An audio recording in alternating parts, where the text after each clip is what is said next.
PM Modi आज इलाहाबाद के दौरे पर हैं। पीएम मोदी फूलपुर लोकसभा इलाके में दूसरी मर्तबा अवामी रैली से खिताब करेंगे। पीएम मोदी की इस रैली को कामयाब बनाने के लिए बीजेपी वज़रा और अरकान असेंबली ने काफी मेहनत की है। सिक्योरिटी के हवाले से भी काफी तैयारियां की गई हैं।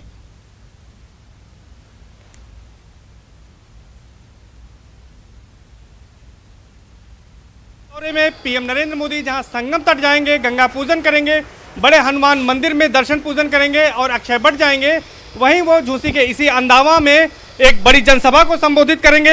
यहाँ पर जनसभा स्थल पर तैयारियों को अंतिम रूप दिया जा रहा है। काफी भव्य पंडाल यहाँ पर बनाया गया है। यहाँ लाखों की भीड़ जुटाने का दावा किया जा रहा है। यहाँ पर 3 हेलीपैड बनाए गए हैं। 3 हेलीकॉप्टर से पीएम नरेंद्र मोदी यहाँ पर पहुँचेंगे। सबसे पहले वो डीपीएस पहुँचेंगे, जहाँ से संगम जाएंगे। संगम के कार्यक्रम के बाद उनका यहाँ पर आने का कार्यक्रम है और यहाँ पर करोड़ों की जो विकास परियोजनाएं हैं उसको जनता को समर्पित करेंगे, क्योंकि कुंभ को लेकर यहाँ पर विशेष तैयारी की गई है। 4048 करोड़ की लागत है। इस पूरे मामले पर बात करने के लिए हम सीधे रुख करेंगे इलाहाबाद का, जहां से सर्वेश दुबे खुद हमारे साथ लाइव जुड़ रहे हैं, राज तौर पर जुड़े हैं। सर्वेश, पीएम आज इलाहाबाद पहुंचने वाले हैं, क्या पीएम इलाहाबाद पहुंच चुके हैं?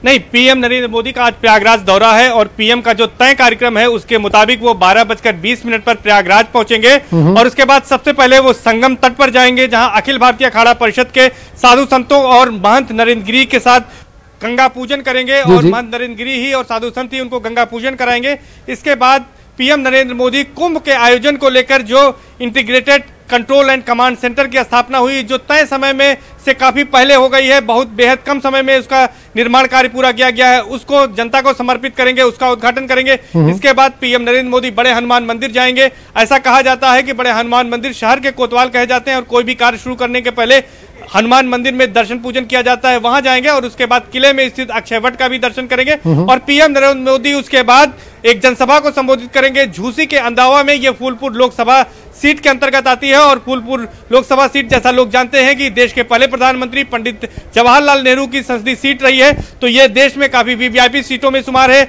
ये लोकसभा क्षेत्र फूलपुर है और इसी जगह पर पीएम नरेंद्र मोदी 3:15 पर पहुंचेंगे और यहाँ पर जनसभा को संबोधित करेंगे। जनसभा को लेकर हम दिखाना चाहेंगे कि यहाँ पर मंच पूरी तरह से तैयार हो चुका है, तैयारियां पूरी हैं और इस मंच पे पीएम नरेंद्र मोदी के साथ ही साथ यूपी के गवर्नर राम नाईक और सूबे के मुख्यमंत्री योगी आदित्यनाथ भी मौजूद रहेंगे। इसके साथ ही साथ योगी कैबिनेट के तमाम मंत्रीगण भी यहाँ पर मौजूद रहेंगे और यहाँ के स्थानीय सांसद श्यामाचरण गुप्ता भी मौजूद रहेंगे, डिप्टी सीएम केशव प्रसाद मौर्य मौजूद रहेंगे, बीजेपी प्रदेश अध्यक्ष डॉक्टर महेंद्र नाथ पांडे यहाँ मौजूद रहेंगे।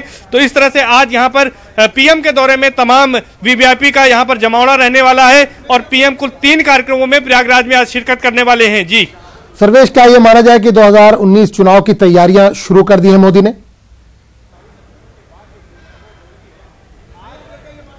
जी, निश्चित तौर पर बीजेपी जिस तरह से सत्ता में आई थी और उसके बाद से ही लगातार हिंदुत्व के एजेंडे और राम मंदिर को लेकर काम कर रही थी और अब चूंकि 2019 में एक बार भारतीय जनता पार्टी को फिर से चुनावी मोड में जाना है, तो यह माना जा रहा है कि रायबरेली और रायबरेली के बाद प्रयागराज पीएम मोदी चुनावी शंखनाद ही करने आ रहे हैं। लेकिन प्रयागराज में एक अलग बात यह है कि क्योंकि यहां पर 2019 में कुंभ का आयोजन हो रहा है और कुंभ को लेकर केंद्र सरकार ग्लोबल ब्रांडिंग इसकी कर रही थी और पूरा फोकस इस पर था केंद्र सरकार का, तो यहां पर 4048 करोड़ की योजनाएं पूरी हो चुकी हैं, 366 परियोजनाएं पूरी हुई हैं।